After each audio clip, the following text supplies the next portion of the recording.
ঘাটাল, মেদিনীপুর, বয়স 43 বছর বয়স, উনি স্কুল টিচার, নাম প্রকাশে অনিচ্ছুক। বহুদিন ধরে আমার কাছে রিকোয়েস্ট করে আসছে ফেব্রুয়ারি মাস থেকে বহুবার। উনি খুবই অসুস্থ। যেটা বক্তব্য সেটা হচ্ছে আমাকে রিকোয়েস্ট করেছিল এবং বলেছিল পোর্টফোলিওটা দেখার জন্য। তো আজকে এখন ওই ওনার পোর্টফোলিওটা নিয়ে একটু দেখে দেওয়ার ব্যাপার রয়েছে। তো সেখানে যেটা বক্তব্য, সেখানে যখন যা বলেছে স্টক সবগুলোকে উনি ঢুকিয়ে গেছে এবং যেগুলো বলিনি সেগুলোকেও অ্যাড করেছে। 50-52খানা স্টক নিয়ে রেখে দিয়েছে।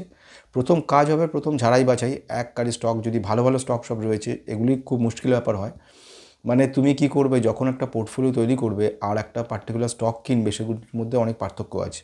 একটা পোর্টফোলিও তুমি যখন কিনবে তখন তুমি অবশ্যই একটা জিনিস লক্ষ্য করে নেবে, সেটা হচ্ছে যে পোর্টফোলিওটা তুমি যখন নিচ্ছ, সাজিয়ে নিচ্ছ, একটা পোর্টফোলিওকে তুমি সাজাচ্ছ, তখন সেই পোর্টফোলিওর মধ্যে যেন ভালো ভালো স্টকগুলো থাকে এবং ওভারঅল পোর্টফোলিওটা ডিপেন্ড করে আছে সব কটা ভালো স্টকের ওপর। সেখানে ডাইভার্সিফিকেশন যদি না হয়, অর্থাৎ কোনো সময় কোনো লার্জ ক্যাপ একদম নিলাম না, সব স্মল নিলাম, ফলে যখন কারেকশন হবে তখন তো নেগেটিভ হয়ে যাবে। আবার আমি সব লার্জ নিয়ে বসে রইলাম, গ্রোথ হলো না, সেটাও হবে না। মানে সব দিকে তোমাকে কিন্তু লক্ষ্য রেখে ডাইভার্সিফাই করতে হবে। একটা কিছু স্টক ভুলভাল নিয়ে রেখে দিলাম, পেনি স্টক নিলাম, একটা স্টক নিলাম, কোনোটার থেকে কোনো রিটার্ন দিচ্ছে না, কোনোটা থেকে বেশি রিটার্ন দিচ্ছে, মানে আলটিমেটলি এটা খিচুড়ি করে দিলাম, যে যা বললো বলছে নিয়ে নিলাম। এই ধরনের কাজগুলো থেকে বিরত থাকো। আমি আস্তে আস্তে তোমাদেরকে এডুকেট করার চেষ্টা করেছি অলরেডি। মানে এই মার্কেটে এডুকেশনের কথা বলছি, অন্য মার্কেটের কথা অবশ্যই বলার ধৃষ্টতা আমার নেই। সেখানে তোমরা এক একজন বড় বড় মানুষ, এখানে অনেক বড় ডাক্তার রয়েছে, প্রফেসর রয়েছেন, টিচার রয়েছেন। আজকে তো ওনার টিচারের কথাই বলছি, তাদের জগতে তারা বিশাল। কিন্তু আমি আমার এই সামান্য ক্ষুদ্র জ্ঞান নিয়ে আমার এইখানের কথা নিয়ে বলবো, সেটা হচ্ছে এইখানে আমি যে সামান্যটুকু জানি সেইটুকু নিয়ে বলতে পারি। অভিজ্ঞতা 20 বছরের কাছাকাছি অভিজ্ঞতা থেকে এইটুকু বলতে পারি যে যখনই অ্যানালিসিস পোর্টফোলিওগুলোকে ডাইভার্সিফিকেশন করা হবে, সেগুলো যেন দেখে নেওয়া হয় সমস্ত সেক্টরগুলো, যেরকম বলা যায় এফএন সেক্টর, যেরকম আইটি সেক্টর, যেরকম রিয়েল সেক্টর, যেরকম কেমিক্যাল সেক্টর, যেরকম অটো সেক্টর, সমস্ত সেক্টরগুলো যেন থাকে। এবং কেন কি এগুলোখানে ডাইভার্সিফিকেশনে খুব জরুরি। তো আজকে আমরা ওর পোর্টফোলিওটা দেখব, দেখে ঠিক করার কিছুটা চেষ্টা করব। এখন পর্যন্ত 11 লক্ষ টাকা, 11,10,000 টাকা মতো ইনভেস্ট করেছে এবং কোনো রিটার্ন নেই। প্রায় 12,67,000 টাকা, মানে রিটার্ন পার্সেন্টেজ কিছুই নেই, 13% রিটার্ন রয়েছে। এবং ন্যাচারালি এতগুলো খিচুড়িকে ঢোকালে হবেই। আজকে যে স্টকগুলোকে বাদ দেবো তার মানে তোমরা বাকি যারা আছো তারা আমার কথা ফলো করে সব বাদ দিয়ে দেবে, এই কাজটাও খবরদার করো না। কারণ এইগুলো কিন্তু আমি ওর পরিপ্রেক্ষিতে বলছি এবং ওর যে খিচুড়ি হয়ে যাওয়া পোর্টফোলিওটা দিয়ে তাকিয়ে বলছি, আমি কিন্তু সকলের কথা নিয়ে বলছি না। সুতরাং সেই মতো কাজ করতে হবে। তো আসা যাক। 4খানা মিউচুয়াল ফান্ড ঢুকিয়ে রেখে দিয়েছে আননেসেসারি। তো যেটা বলবো সেটা, আপনি এইগুলোকে এতগুলো রাখবেন না। নাম তো বলা বারণ, ঠিক আছে। ঘটনা হচ্ছে যে এতগুলো রাখার কোনো মানে নেই। একটা স্মলও রেখেছেন, আবার মিড রেখেছেন, মতিলাল ওয়াসওয়াল, নিপ্পন ইন্ডিয়া লার্জ রেখেছেন, পরাগ পারেক ফ্লেক্সি ক্যাপ রেখেছেন। এবারে যদি আমি এটার ব্রেকআপটা দেখাই, এখানে 1,000 টাকা রেখেছে মতিলাল ওয়াসওয়ালে, পরাগ পারেকে 2,000 টাকা, নিপ্পনে 1,000 টাকা, কোয়ান্টে 1,000 টাকা, আবার আরেকটা কোয়ান্ট রেখেছে 2,000 টাকা। এটা একটা 1,000 একটা 2,000 কেন সেটাও বোঝা গেল না। যাই হোক, এতগুলো রাখার দরকার নেই। 1,000 টাকা রাখা মানে পয়সাগুলো বেকার বরবাদ করা। কারণ এক একটা যে খরচা আছে সেই খরচার পরিমাণটা কিন্তু ভালো, বাইরে থেকে বোঝা যায় না ওগুলো। মোটামুটি আমি আমার কথা বলে দিচ্ছি, সেটা তো তুমি তোমার মতো দেখবে। কোয়ান্ট স্মল ক্যাপ রেখেছো একটা, ঠিক আছে। মতিলাল ওসওয়াল মিড ক্যাপে রাখার কোনো মানে হয় না। লার্জ ক্যাপ তোমার যখন ফান্ড তৈরি করে ফেলেছো, এত সুন্দর একটা পোর্টফোলিও করতে চলেছো, আবার এত কিছু রাখার দরকার পড়ে না। ওই একটা সাপোর্টের জন্য রাখলেই হতো। যাই হোক, আমার মতে পরাগ পারেক ফ্লেক্সি আর কোয়ান্ট স্মল এই দুটো মোটামুটি কাজ দেয়। আর যদি একান্ত রাখতে হয় মতিলাল ওসওয়াল মিড ক্যাপকে বাদ দাও, বাকি সব যা আছে ঠিক আছে। তো আসা যাক, প্রথম থেকে শুরু হই। এখানে রেখেছে প্রথম যে স্টকটার কাছে, সেটা কেপিআই গ্রিন এনার্জি। স্টকটা ভালো স্টক, কিন্তু অনেকগুলো স্টক হয়ে গেছে ওর মধ্যে। ওর যে রিটার্ন পার্সেন্টেজ আগে আমি দেখিয়ে নিই। রিটার্ন পার্সেন্টেজ ওর যেটা রয়েছে খুব বেশি নেই রিটার্ন পার্সেন্টেজ। যেটা হচ্ছে, হ্যাঁ, এখানে চলে এসছে 12 লাখ টাকা মতো ইনভেস্ট করেছে, 12,69,000 টাকা। 11 লাখ টাকা মতো ইনভেস্ট করেছে, 18,000 টাকা হয়েছে 12,69,000 টাকা, মানে 13% মতো ওর রিটার্ন পাচ্ছে। কিছু রিটার্ন পায়নি, আর না পাওয়ার কারণটাও ওই একই, যে কিছু ওর হিসেব যা, মানে এত ভুলভাল জিনিস নিয়ে রেখে দিয়েছে। একটা জঞ্জাল যাকে বলে, সেই জঞ্জালটাই ভালো মতো তৈরি করেছে। কেপিআই গ্রিন হলো ম্যান ইনফ্রা কনস্ট্রাকশন প্রচণ্ড রিস্কি স্টক 100 কোয়ান্টিটি রেখেছে। ওয়ার্ড উইজার্ড ইনোভেশন, এইগুলোকে আমি বারবার বলেছিলাম খুব কম পরিমাণে রাখতে, আর এক্সপেরিমেন্ট করার জন্য যদি রাখতে হয় 1000, 1500, 2000 টাকা রাখতে। 75টা কোয়ান্টিটি কিনে রেখে দিয়েছে। আচ্ছা 75টা কোয়ান্টিটি তো বুঝলাম না হয়, ঠিক আছে, কিন্তু তার সঙ্গে সঙ্গে ম্যান, এবারে বলছি জিও ফাইন্যান্সিয়াল সার্ভিসেস রাখা আছে 10টা কোয়ান্টিটি। ওয়ারে রিনিউয়েবল 3টে রেখেছে, এবং অনেক নেক্সট আমি চলে পরে উজ্জীবন স্মল ফিনান্স 133টা কোয়ান্টিটি কিনে রেখেছে। নেগেটিভ 19% হয়ে আছে, এগুলো হতে পারে ব্যাঙ্কিং সেক্টর ডাউন রয়েছে তাই। নেক্সট আমি চলে পরেরটার ক্ষেত্রে দীপক নাইট্রাইট 25% পজিটিভ রয়েছে, 21টা কোয়ান্টিটি। এনএইচপিসি 110টা কোয়ান্টিটি রেখেছে, 20% প্রফিটে রয়েছে। টাটা মোটরস রেখেছে 63টা শেয়ার কিনে রেখে দিয়েছে, 17% প্রফিটে আছে। তারপরে স্যাকসফট নিয়ে রেখেছে, স্যাকসফট হচ্ছে 80টা কোয়ান্টিটি এবং 17%-এর মতো প্রফিটে আছে। আচ্ছা তারপরে আসছি বরুণ বেভারেজ, 6টা কোয়ান্টিটি কিনে রেখেছে এবং সেখানে ওর প্রফিট রয়েছে 15% মতো, ঠিক আছে। আবার আসছি এইচসিএল টেকনোলজি, আচ্ছা এইচসিএল টেকনোলজি 16টা কোয়ান্টিটি কিনে রেখেছে, ওর প্রফিট এখানেও রয়েছে 15% মতো রয়েছে। হিন্দুস্তান ফুডসও কিন্তু 15% মতো প্রফিটে রয়েছে, 49টা কোয়ান্টিটি কিনেছে।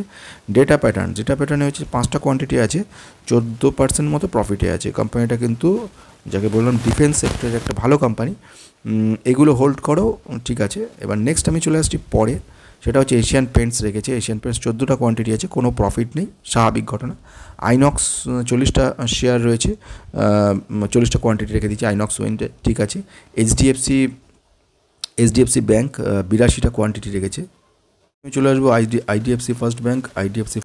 সেখানে ওর কোয়ান্টিটি রয়ে গেছে 82খানা কোয়ান্টিটি এইচডিএফসি ফার্স্ট ব্যাঙ্কে এইচডিএফসি ব্যাঙ্কে রেখেছে। এইচডিএফসি ব্যাঙ্কে 82টা কোয়ান্টিটি রয়েছে, কোনো প্রফিট নেই, ঠিক আছে। এবার আসছি নেক্সট, সেটা হচ্ছে আইডিএফসি ফার্স্ট ব্যাঙ্ক। সেখানেও ও কিন্তু রেখে দিয়েছে 250টা কোয়ান্টিটি, 250টা স্টক কিনে রেখে দিয়েছে, ঠিক আছে। মানে কিনে গেছে অনেক করে, ঠিক আছে, কিন্তু আলটিমেটলি তোমার তো একটা টার্গেট রাখতে। ফিনোটেক্স কেমিক্যাল 74টা কোয়ান্টিটি কিনে রেখেছে, যে কেপিআই আগে বলে নিয়েছি এগুলো। এবারে নেক্সট আসছি পরেরটার দিকে, টাটা পাওয়ার হচ্ছে এনার্জি সেক্টর, রিনিউয়েবল সেক্টরে কাজ করছে, সোলার এনার্জির ওপরও কাজ করে, চার্জিং স্টেশনের উপর কাজ করছে। 49টা কোয়ান্টিটি রেখা আছে, কোনো রিটার্ন নেই। পিএনসি ইনফ্রাটেক 30টা কোয়ান্টিটি আছে। একদিকে ম্যান ইনফ্রাটেককেও রেখেছে, আবার এখানে দেখলাম পিএনসিকেও ঢুকিয়েছে, ভালো কথা। আর কত একই জিনিস নেবে, মানে যা বলেছে। এইচডিএফসি সিলভার, এটা কী জিনিস? এইচডিএফসি সিলভার হচ্ছে ইটিএফ, একটা 10টা কোয়ান্টিটি রেখে দিয়েছে। সায়েন্ট ডিএলএম সেমিকন্ডাক্টরের কাজ করছে, ডিফেন্সের কিছু কাজ, ইলেকট্রনিক্সের কিছু কাজ, পিসিবি মেনটেন্যান্স, মানে যেগুলো হয় প্রিন্টেড সার্কিট বোর্ড সেগুলো তৈরি করা, ইলেকট্রনিক্স ইএমএস সেগুলোর সঙ্গে যুক্ত রয়েছে। তো আলটিমেটলি ইলেকট্রনিক্স যে পার্ট ডিজাইনগুলো তার সঙ্গে যুক্ত রয়েছে, যেমন এলসিডি বা মোবাইল, এই ধরনের কাজকর্মগুলো এরকম আমরা দেখেছি ডিক্সন ইন্ডিয়ার ক্ষেত্রে, এই ক্ষেত্রে সেরকম রয়েছে সায়েন্ট ডিএলএমের। 5টা কোয়ান্টিটি রেখেছে। অ্যাভালন টেকনোলজি 10টা কোয়ান্টিটি রেখেছে। এসআরএফ কেমিক্যাল সেক্টরে, সেটাও রেখেছে 2টো কোয়ান্টিটি। এলএনটি রেখেছে 14টা কোয়ান্টিটি। বাজাজ ফাইন্যান্স 4টে রেখে দিয়েছে। এবার আসছি নেক্সট আইআরএফসি 37% পজিটিভ রিটার্নে রয়েছে, 120টা কোয়ান্টিটি রেখে দিয়েছে। আইআরএফসি ঠিক আছে, খুব ভালো কোম্পানি এবং ভবিষ্যতে ভালো এর একটা পজিটিভ ব্যাপার রয়েছে। আইআরকন ইন্টারন্যাশনাল 35% রিটার্নে রয়েছে, রেলওয়ে সেক্টরের ভালো কোম্পানি, ইনফ্রাস্ট্রাকচার দেখছে রেলওয়ে সেক্টর, খুব ভালো কথা। কেপিআই টেকনোলজি, সেটা হচ্ছে আমাদের এই কাজ করছে যে আমাদের কেপিআই টেকনোলজি রয়েছে এবং সেখানে information technology, automobile technology, automobile industries, artificial intelligence, সমস্ত কিছুর উপর কাজ, দেশে বাইরেও প্রচুর কাজ রয়েছে। 20টা কোয়ান্টিটি নিয়ে রেখে দিয়েছে। ভারত ইলেকট্রনিক লিমিটেড 43টা শেয়ার রেখেছে, 35% প্রফিটে আছে। গ্যাব্রিয়েল ইন্ডিয়া 20টা কোয়ান্টিটি রেখেছে, 20টা শেয়ার, 34% প্রফিটে আছে। জুপিটার ওয়াগন 6টা শেয়ার রেখেছে, 32%-এ আছে। কোচিন শিপওয়ার্ড 2টো রেখেছে, 30% প্রফিটে রয়েছে।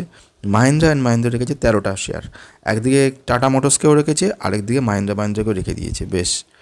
আরভিএনএল কিনে রেখেছে 17টা, 87% প্রফিটে আছে, বেশ কিছু আগে কেনা। মাজাগাঁও ডক 76% প্রফিটে আছে, 2টো মাত্র কিনে রেখেছে। পলিক্যাব ইন্ডিয়া 2টো কিনে রেখে দিয়েছে, ঠিকই আছে, 60% প্রফিটে আছে। রেলটেল কর্পোরেশনে 18টা কোয়ান্টিটি আছে, 44% প্রফিটে আছে। টিটাগড় রেলওয়ে সিস্টেম 5টা শেয়ার রয়েছে, 40% প্রফিটে আছে। আবার হিন্দুস্তান অ্যারোনটিক লিমিটেড, সেটা আবার 18টা কিনে রেখেছে, 38% প্রফিটে আছে।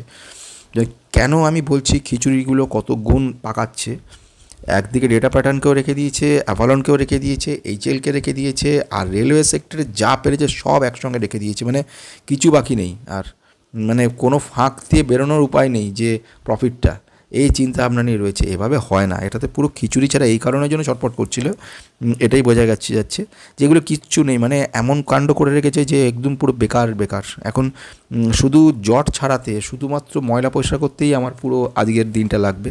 সোনা বিএলডব্লিউ পজিশন 57টা শেয়ার রয়েছে, আইসিআইসিআই ব্যাঙ্ক হচ্ছে 15টা স্টক রেখে দিয়েছে, এমটার টেকনোলজি 13টা স্টক রাখা আছে, ডিফেন্স সেক্টরের এইচএলও রাখা, অ্যাভালনও রেখা রয়েছে, এখন এমটারও দেখলাম 13টা কোয়ান্টিটি নিয়ে রেখেছে, 9% প্রফিট পজিটিভ রয়েছে।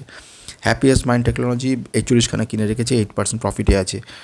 ওদিক থেকে কেপিআইটিও রেখেছে, হ্যাপিয়েস্টকেও রেখেছে, এইচসিএলকেও রেখেছে, সব রয়ে গেছে একসঙ্গে। কী অবস্থা! আইটিসি একদিক থেকে এদিক থেকে রেখে দিয়েছে ভিবিএলকে, আবার ওখান থেকে আইটিসিকে ঢুকিয়েছে, হিন্দুস্তান ফুডসকে ঢুকিয়েছে, সব হিন্দুস্তান ইউনিলিভারকে রাখা আছে, এই পরে হিন্দুস্তান ইউনিলিভার 32খানা কোয়ান্টিটি, মানে একদম এপেন সেক্টর তো হয়ে গেল। আজ আইআরসিটিসি এও রেলওয়ে সেক্টরে একটা স্টক 7খানাকে রেখে দিয়েছে, আবার ইনফোসিসকেও রেখে দিয়েছে। ইনফোসিসকে কেন রেখেছে সেটা আবার 47টা কোয়ান্টিটি বলে।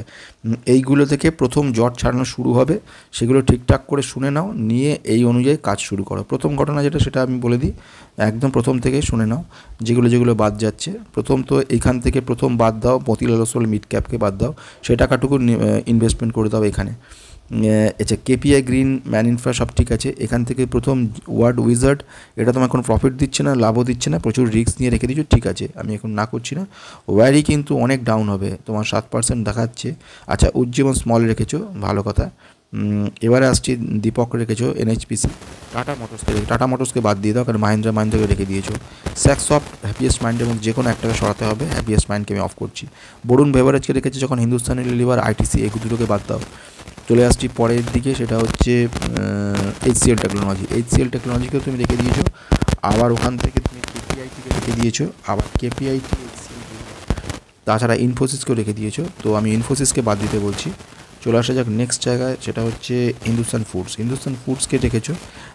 আমি যেটা বলি হিন্দুস্তান ফুডস ওকে আছে। নেক্সট আমি চলে আসবো, সেটা ডেটা প্যাটার্নকে রেখেছো, এইচএলকে রেখেছো, তো এইচএলকে অফ করে দেবো। ডেটা প্যাটার্ন এইচএল দুটো রাখার কোনো দরকার নেই, প্লাস মাজাগাঁও ডককেও ঢুকিয়েছো, প্লাস কোচিন শিপইয়ার্ডকে ঢুকিয়েছো, এতগুলো কোনো দরকার পড়ে না, বাড়লে সব একসঙ্গে পারবো। ওই একটা কিনলাম, ওটা বাড়বে না বলে পরে আবার সেটাকে কিনলাম, এইরকম ধরনের চিন্তা ভাবনাগুলো আস্তে আস্তে মন থেকে তাড়াও।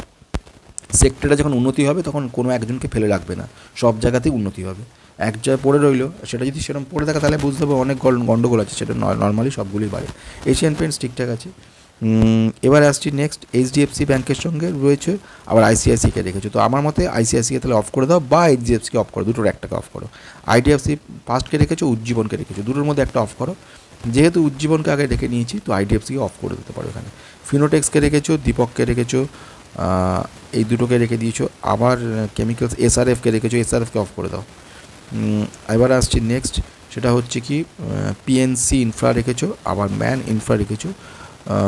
দুটোই ফান্ডামেন্টাল ভালো, ওইভাবে বলা খুব মুশকিল, মানে আমার পক্ষে অসম্ভব বলা। আমার মতে যেহেতু একটু রিস্ক নিচ্ছ, তো ম্যান ইনফ্রাকে রাখো, পিএনসিটা অফ করে দাও। আচ্ছা, এটা তো ইটিএফ কিছু না বলার আছে, অল্প অল্প করে এখানে জমা করে দেওয়া। সায়ান ডিএলএমকে রেখেছো, ঠিক আছে। অ্যাভালনকেও রেখে দিয়েছো, ঠিক আছে। এসআরএফ তো বাদ দিতে বললাম। এলএনটিকে রেখেছো, ঠিক আছে। বাজাজ ফাইন্যান্সকে নিয়ে কিছু বলছি, এনবিএফসি, আইআরকন ইন্টারন্যাশনাল রেখে দিয়েছো, আইআরএফসিকেও রেখে দিয়েছো, আবার আরভিএনএলকেও রেখে দিয়েছো, সবই ঢুকিয়ে রেখে দিয়েছো। তো এতগুলো রাখলে এক মুশকিল হয়ে যায়, এগুলো থেকে বের করাটা খুবই মুশকিলের জিনিস। এভাবে বলাটাও মুশকিল যে আইআরকন থেকে বেরিয়ে যাও, কারণ আইআরকনও ভালো কোম্পানি, আইআরএফসিও ভালো কোম্পানি, টিটাগড়ও ভালো কোম্পানি, সবই তো ভালো আছে, কিন্তু মুশকিলটা হচ্ছে যে সব তো নেওয়া যাবে না, নিলে আলটিমেটলি তো রিটার্ন তো পুরো মুশকিলে দাঁড়িয়ে যাবে। এতগুলো স্টক পরবর্তীকালে যখন তুমি স্টাডি করবে, অ্যানালিসিস করবে, তখন দেখবে যে এতগুলো খিচুড়িকে নিয়ে চলতে গেলে খুব অসুবিধা হয়ে যাবে। ভারত ইলেকট্রনিক লিমিটেড রেখেছো, আচ্ছা। গ্যাব্রিয়েলকে বললাম যেটা বাদ দিতে, কারণ সোনা বিএলডব্লিউ রেখেছো, জুপিটার ওয়াগনকে রেখেছো, আচ্ছা। কোচিন শিপওয়ার্ডকে রেখে দিয়েছো, ঠিক আছে। নেক্সট হচ্ছে আরভিএনএল, ঠিক আছে। মাজাগাঁও ডক রয়েছে, পলিক্যাব রয়েছে, রেলটেল কর্পোরেশন রয়েছে, টিটাগড় রেলওয়ে, টিটাগড়কেও রেখেছো, জুপিটারকে রেখেছো, যে কোনো একটাকে রাখো। আমার মতে টিটাগড়কে রাখো, জুপিটারকে অফ করে দাও। এইচএলকে রেখেছো, আবার তোমার ওখানে একে রেখে দিয়েছো, ডেটা প্যাটার্নকে রেখে দিয়েছো। এইগুলো সব মিশিয়ে খুব খিচুড়ি তৈরি করে। যে কোনো একটাকে অফ করতে হবে তোমাকে, তুমি পার্সেন্টেজ বুঝে সেটাকে অফ করবে, এটা তোমার উপর ছাড়ছি। কারণ হচ্ছে দুটোই ভালো, দুটো যে কোনোটাই রাখো, অসুবিধা কিছু না। আইসিআইসি অফ করতে বললাম। এমটার টেকনোলজিকে রেখেছো, এমটার থেকে 9% পজিটিভ আছে। এমটারটা ঠিক আছে, ভবিষ্যতে ভালো কিছু করার জায়গা রয়েছে, কিন্তু রিস্কটা তাহলে তোমার নিতে হবে এটা। প্লাস একটু ডাইভার্সিফাই হয়েই রইলো। আচ্ছা, হ্যাপিয়েস্টকে অফ করতে বললাম, আইটিসিকে অফ করতে বলেছি, এইচইউএলকে অফ করতে বললাম, আইআরসিটিসি ঠিক আছে রাখো, ইনফোসিসকে অফ করতে বললাম। তো এই হয়ে গেল মোটামুটি তোমার এই অনুযায়ী আস্তে আস্তে এগিয়ে চলো। এইগুলোকে সব অফ করে যে টাকাটা হবে সে টাকাগুলো মোটামুটি তুমি যে কটা, আর একটি স্টককেও কিন্তু আর আমি বাড়াচ্ছি না, কোনো স্টক বাড়ানোর ব্যাপার নেই, যেগুলো স্টক আছে এটাই বেশি হয়ে যাচ্ছে, তাতে কী দাঁড়ায় সে কটা তুমি দাঁড় করাবে, যেটুকু টাকা বাঁচবে সেটুকু টাকা তুমি ব্যাঙ্কিং সেক্টরের মধ্যে, এইচডিএফসির মধ্যে অল্প অল্প করে ইনভেস্ট করতে থাকো, যেটাকে করলে কিছুটা কাজে দেবে। এইটা একটা রাখতে পারো। নেক্সট হচ্ছে এইচসিএলের মধ্যে কিছু রাখো, এসসিএল টেকনোলজিতে কিছু রাখো। আর তৃতীয়ত কিছু রাখবে সেই জিনিসটা, সেটা হচ্ছে হিন্দুস্তান ইউনিলিভারে রাখতে পারো, এইচইউএল। এই তিনটের মধ্যে কিন্তু যে টাকাটা তোমার বাঁচবে সেগুলো সব এখানে ঢুকিয়ে দাও, ঢুকিয়ে দিয়ে মোটামুটি একটা জায়গায় দাঁড় করাও। এরপরে মাসে যদি যে টাকাটা বাঁচবে সব কিন্তু এই মোটামুটি হিসেব থাকবে। অটোমোবাইল সেক্টরের মধ্যে মাহিন্দ্রা অ্যান্ড মাহিন্দ্রার কথা বলবো আমি, এখানে তুমি অ্যাড করতে পারবে, এইগুলোতে অ্যাডের জায়গা রয়েছে। এটা মোটামুটি আমি আমার নিজস্ব কেস থেকে বলছি। দীপকের মধ্যে অ্যাড করতে পারবে, এর মধ্যে এইচসিএল বলে দিয়েছি। আর একটা তুমি করতে পারো, সেটা হচ্ছে এশিয়ান পেন্টসও কিন্তু ভবিষ্যতে তোমাকে ভালো রিটার্ন দিয়ে যাবে, এশিয়ান পেন্টসও কিন্তু এন্ট্রি করবে। তাহলে এই হলো মোটামুটি